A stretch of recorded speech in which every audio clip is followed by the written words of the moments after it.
Welcome to It's a Woman's World, a show which discusses any and all topics under the sun from a woman's point of view. Here's today's moderator, Nadia Jordana. Welcome to the show. I'm Nadia Jordana, and you're watching It's a Woman's World.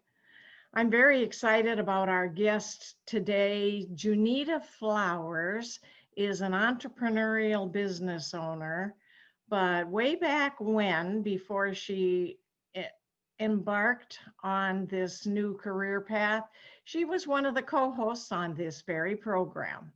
We're all excited to talk with her. We've been following her path as she's built this business, and we're interested now to hear where she's at and what she's been doing of late. But first, let me introduce you to the co-hosts for today, and then we'll talk to Junita. Candy, welcome to the show. Oh, I'm so glad to be here, Nadia. It's a blessing to be here. It's always great when we can have you as one of our co-hosts. Yeah, well, it's good. We've got a wonderful guest, so I'm excited. I am too. And Susan, Dr. Susan Strauss. Hi, Nadia. I'm delighted to be here, especially because we've got Junita, who, of course, was one of our co-hosts until she had to go and become a businesswoman on her own. Yes, Junita, welcome to the show as a guest today. You were one of our favorite co-hosts in the past, and we haven't seen you for a while. But of course, you've gone off and become an entrepreneur, business owner. Tell us a little bit about those wonderful beginnings. It's such an exciting story. Give us that in a nutshell, how you got started, and then we'll talk more about that and other things. Thank you for having me, and it is so great to reconnect with all of you. It has been a while, and it just feels good to be back. I feel like I'm at home, even though we are all at our own homes on Zoom, but it feels good to be connected with you all. So yes, you make entrepreneurship sound so glamorous, but as I like to say, it's a crazy, unstable life, but I wouldn't trade it. So I am the founder of Junita's Jar, which is a mission-driven cookie company. So we're not just about selling cookies. We're really about using cookies as a tool to bring people together to educate and eliminate relationship violence against women. I'm passionate about that topic because, as you know, I am a survivor of relationship violence. And one thing that I promised myself when I was trying to figure out what my next step was, how do I rebuild my life, is that I would never allow another woman to feel like she was the only one in that type of situation, because so many times I felt alone. And so I use my platform to create conversations, to get people talking about relationship violence, specifically to reduce the shame that survivors often experience and feel when they're in an abusive relationship. But there also can be some shame that potential allies or support people can experience because they don't know how to approach the topic, or they're wondering, what if I would have said something? I should have done something sooner. So I want to reduce that shame. I want to squash it and get us talking about it, because the fact that 1 in 4 women will be impacted by relationship violence at some point in her life is too many women. And so if we can begin to talk about it more and begin to reduce the stigma and shame around it, we'll be quicker to be able to ask questions. We'll feel more comfortable if we feel like there's something not right in a relationship, but we won't feel the embarrassment or shame of saying, hey, I found myself in this situation. And so I just want to promote women and to really encourage us to live our best lives by coming together, supporting each other, and by using food. If we know generations and generations, food is something that brings people together. When someone moves into your neighborhood, you bring them a dish. When there's a tough topic in your family, you usually do it at mealtime.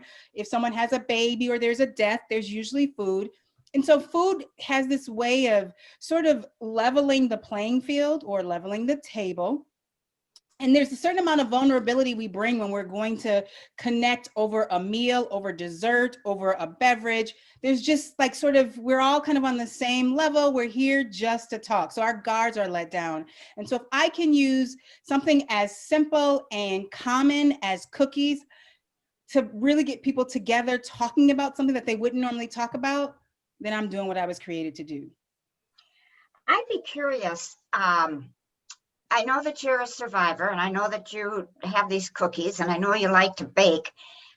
what was it that brought those all together to create a fabric called Junita's Jars, but one with a social justice mission?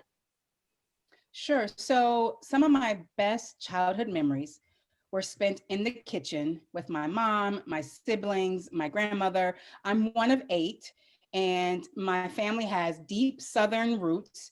And so my grandmother would have what we thought they were the hilarious stories of how she lived on a farm and what life was like. And we just thought that could not be. You could not walk that many miles to school, and all things that we were so disconnected from, but we enjoyed hearing those stories. And we used to complain and just go back and forth. My mom made us cut up the onions and green peppers or whatever the meal was, but we enjoyed being in that kitchen. We didn't always like cleaning up, but we enjoyed the conversation. We enjoyed being silly with each other. So some of my best childhood memories were from time spent in the kitchen, creating memories and creating a meal. And so combining those best memories with some of my most painful moments, which was when I was in an abusive marriage. And during those years, my time of escape was when I was baking. It was something, when I baked, it was the only time I felt like I owned something, like something belonged to me, because, and I know our children don't belong to us, but I felt like I was even vulnerable as a mom that my children could be taken from me because I shared them with someone else. So when I was baking, I felt like I had something of my own. And it was sort of this emotional release to be able to just dream or imagine. It's almost like, of course, I don't want it to sound weird, but you're having a conversation with yourself. Your mind is just going everywhere and thinking about the possibilities. And so combining those two, because it isn't the norm. Usually when people are doing social justice, usually the product or the service that they offer has a direct link to what they're trying to solve.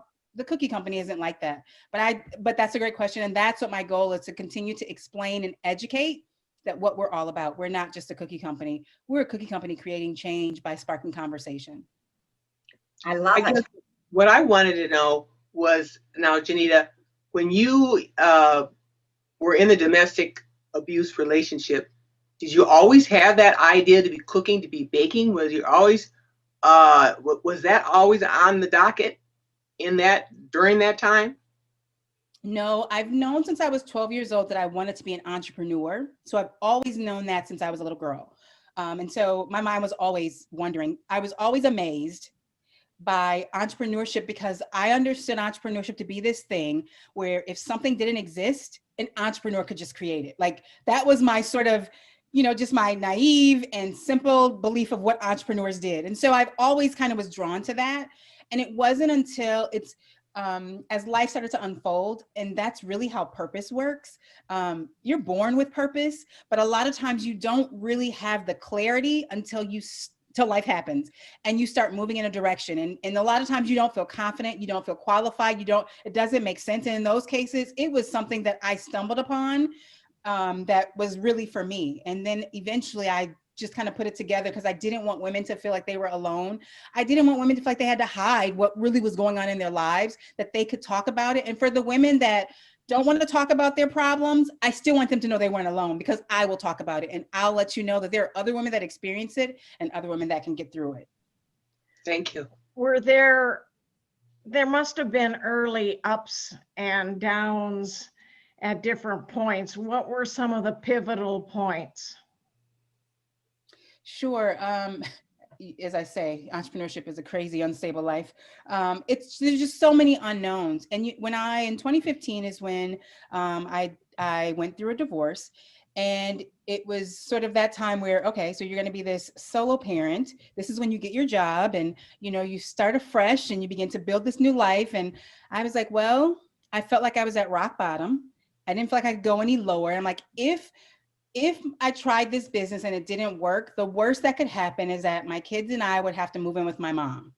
Now, while that wasn't I didn't want to have to move in, at that point, I'm like, I'm a mom with kids. I should be living on my own. But I felt like if that's as hard as it gets, then I'm willing to take that risk.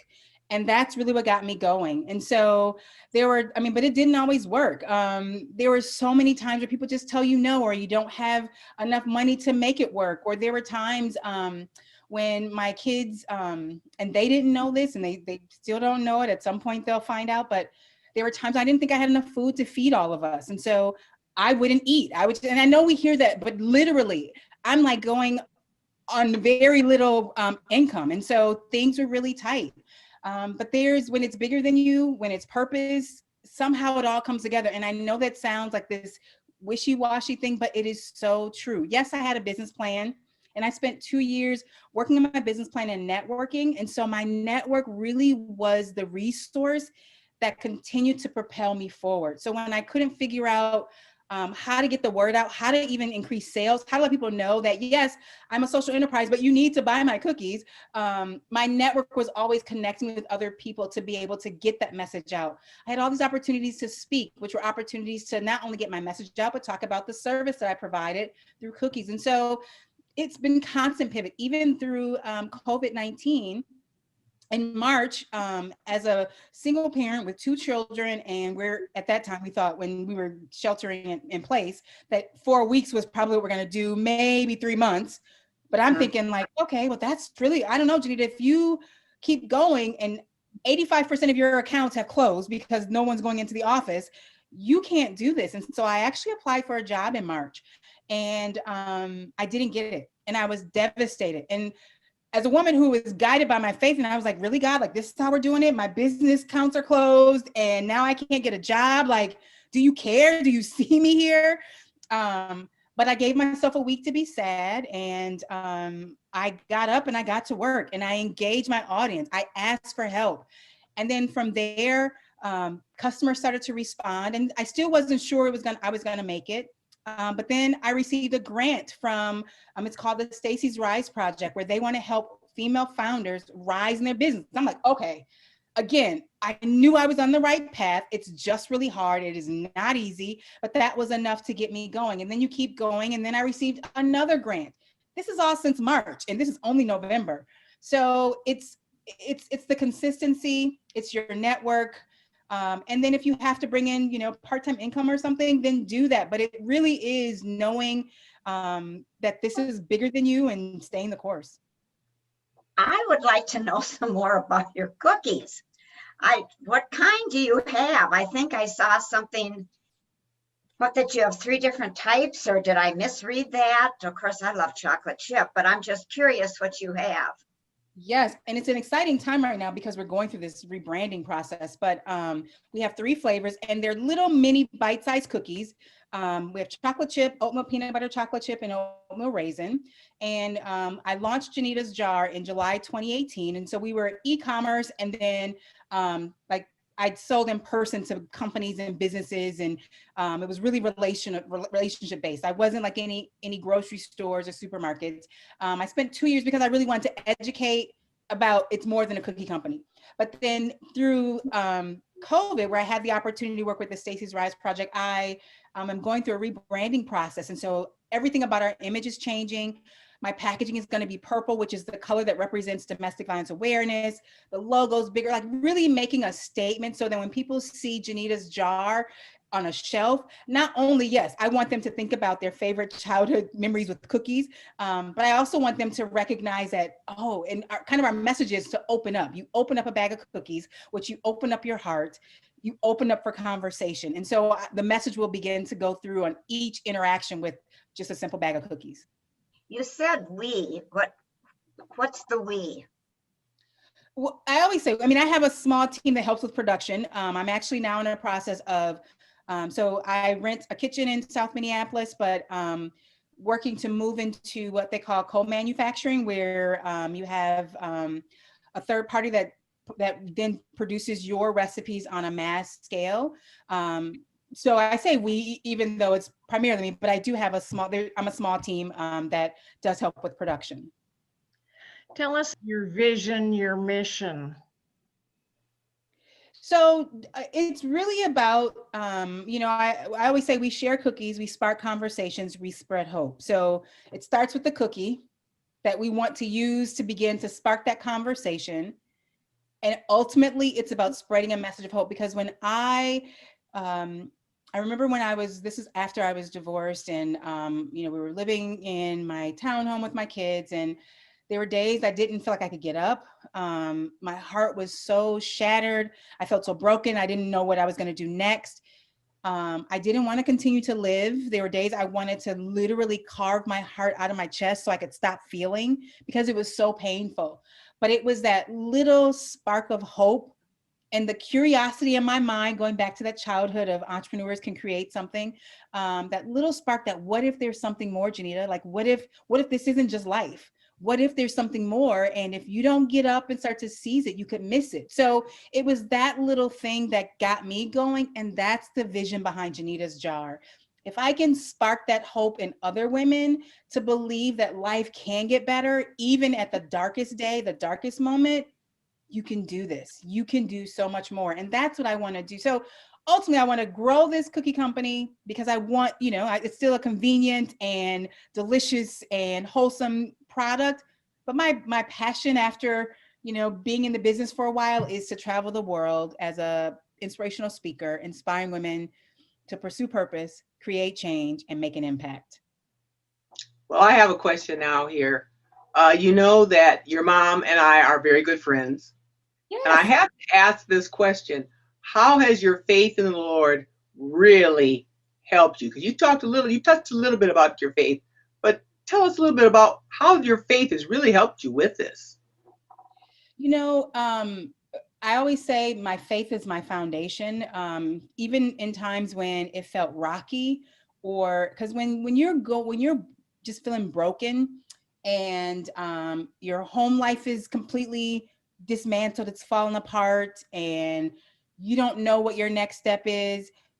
The first thing I questioned was God. Like, really? This is how we do it? Like, this is how you show me that you got my back. And so even in those times when I was really sad and even angry, and we know that we can be angry with him, he can handle it. That I was angry, I never felt hopeless. And so even in the times when I couldn't really access my faith in the moment, it's faith is something that's in your heart. It's deeper than people just saying words. It really is something that you believe, that you live. And so when you can't always express it in words, it's in your heart. And what's in your heart, like we say all those things that, what's in your heart is how you speak and how you represent in the world. Well, in my heart, that's where my faith was living. And so even in the times that I felt the weakest, I felt vulnerable, I felt forsaken, I felt forgotten, I felt unloved. It was that foundation, the traditions of my childhood of going to church and learning about the role that God played in my life that kept me going and believing that, you know what, it will get better. But it took time.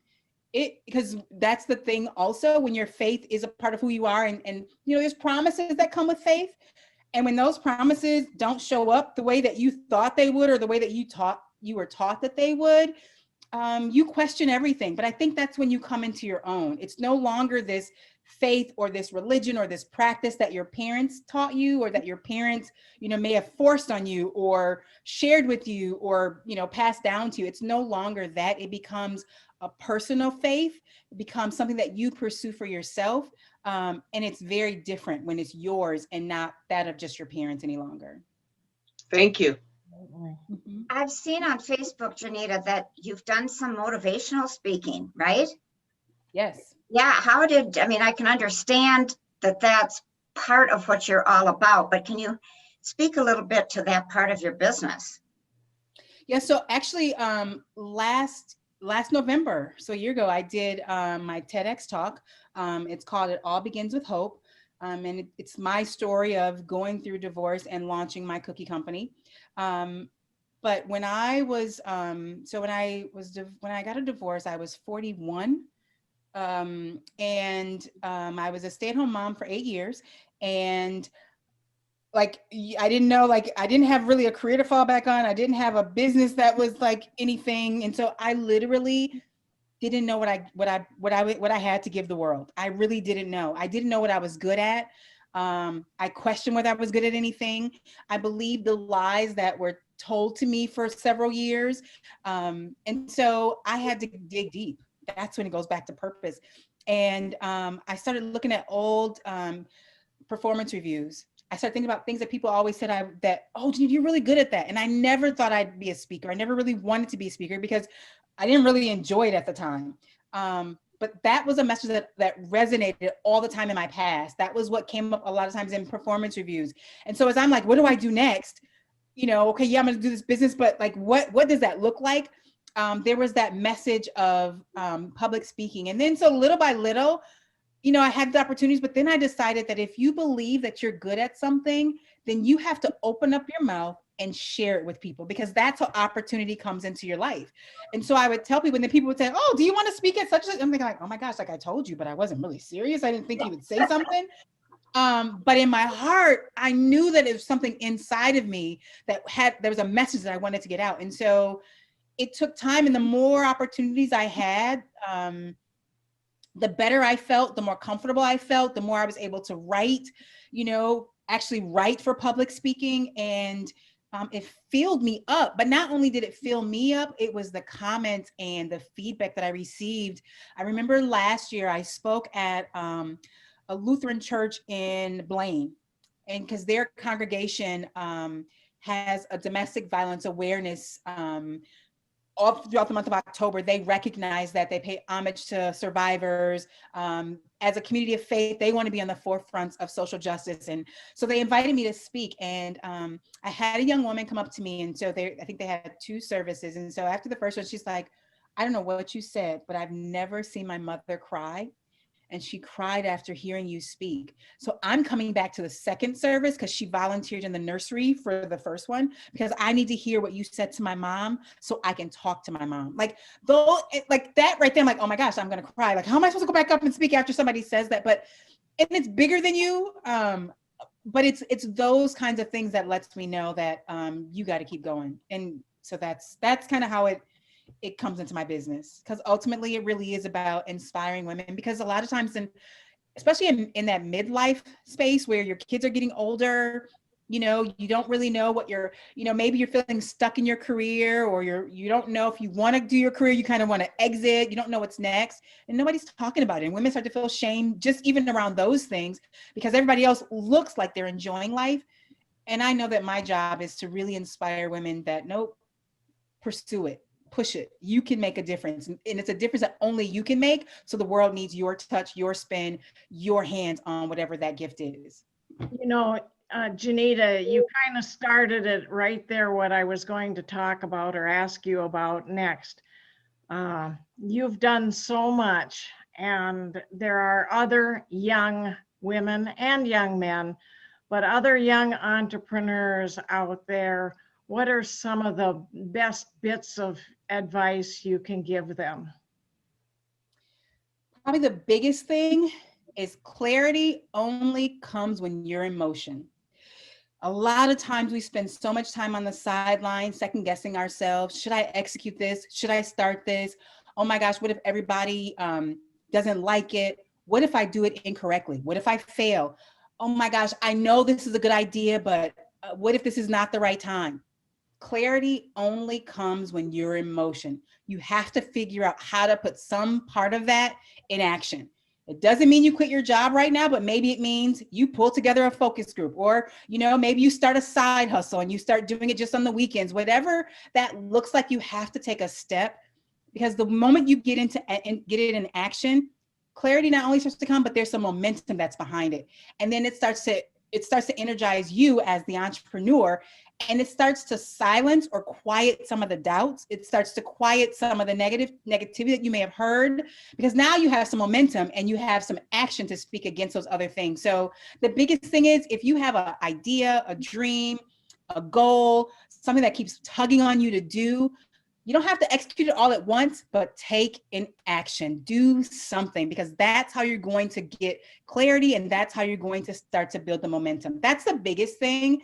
And then I think the other thing is there's never going to be a perfect time. So it doesn't matter, because when you're talking about purpose, and a lot of times that comes through your business, through your career, through whatever that gift is, it's always bigger than us. So we're never going to feel like we are fully qualified, that we can fully fund it, that we can solve it all by ourselves. It's always going to be bigger than you. That's the beauty of humanity, because that means none of us have it figured out. So there's never going to be a perfect time. You're never going to feel like I am completely ready and I have all the money. No, you just have to do, this is the right time for me based on the situation I'm in my life. So those are two biggest things I think are important things to remember.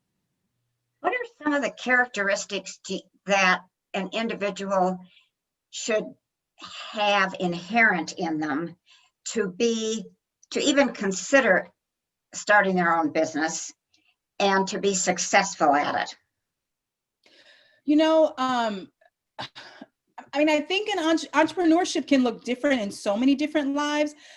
I think the biggest thing is that you build based on your strengths and weaknesses. You know, we talk about teams. So if you launch a business and you're an introvert, you want to make sure you have people on your team or people on your advisory or people that just support you that can complement those skills in your life so they can help you address some of the blind spots.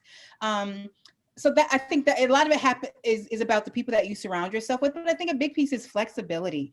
I've never had to be so flexible in my life than building a business, and then also learning. And I think this happens in every aspect of our lives, but rejection is hard, but that's how you build resiliency.